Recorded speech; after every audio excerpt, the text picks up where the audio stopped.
Hey there everyone, for Tim's Top Tips on Influencer Marketing this week, I just wanted to share with you a recent Clubhouse discussion I had on how to use hashtags to develop your social media community and influence.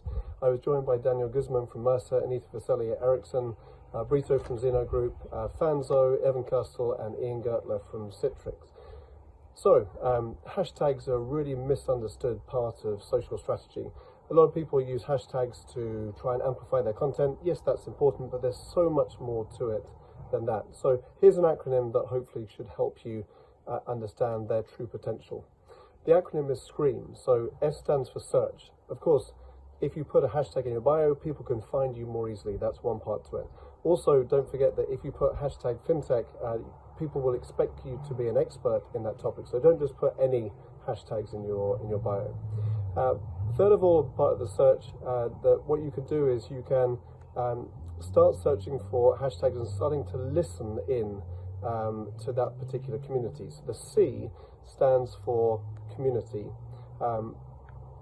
When you track a hashtag, you can start seeing what subtopics of conversation they're talking about, and you can start aligning your content to what community are most interested in and what will resonate with them. The R stands for reputation. So your hashtags can define your reputation. Think about the topics that you really want to be associated with and make sure that you use hashtags that pertain or are relevant to those particular themes. The E, of course, stands for engagement.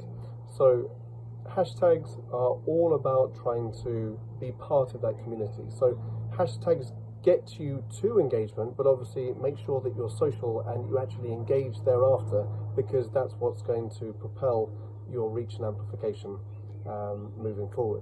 The A, and I just said it, is amplification. So of course, if you use hashtags, then it's going to hopefully get your content seen by more people. It's really important that you adapt that strategy per channel. So for Twitter, for example, it's good to have maybe 2 or 3 hashtags. For LinkedIn, 3 to 5.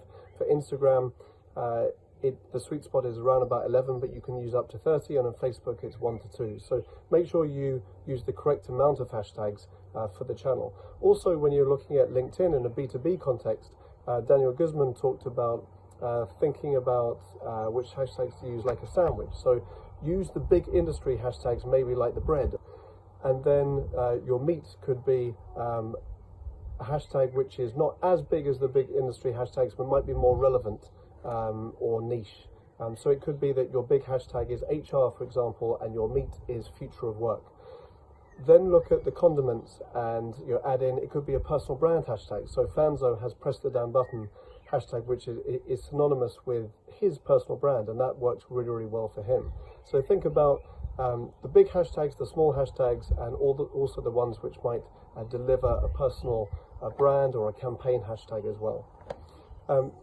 The M, lastly, stands for measurement. So once you are tracking hashtags, you can actually measure the size of the debate, how effective you are at driving conversation within that hashtag community. Tim Hughes made a really good point, and I should have said that he joined us on the chat as well, so apologies, Tim.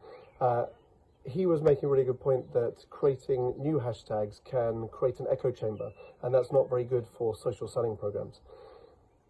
That is absolutely on the money, but also conversely, Daniel Guzman was talking about if you want to run an employee communications program and you want to create a new hashtag, they created Mercer Active, for example, it's great to have an echo chamber to be able to deliver such engagement within the community and build a sense of collaboration within the team. So it's really important to decide what your use case is before you think of existing hashtags or new hashtags.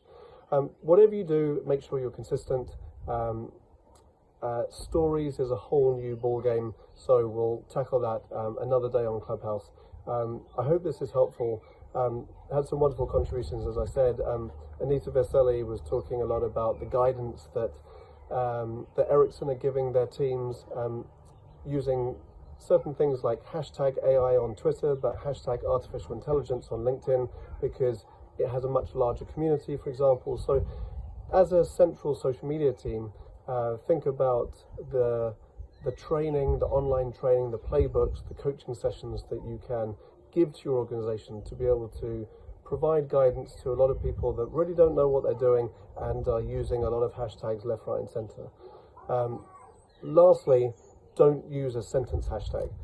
Brito from Xeno Group hates it, and he's right about that. Don't put long sentences and put a hashtag before that, because people can't read them and they're just frankly annoying and won't get you any more reach and engagement.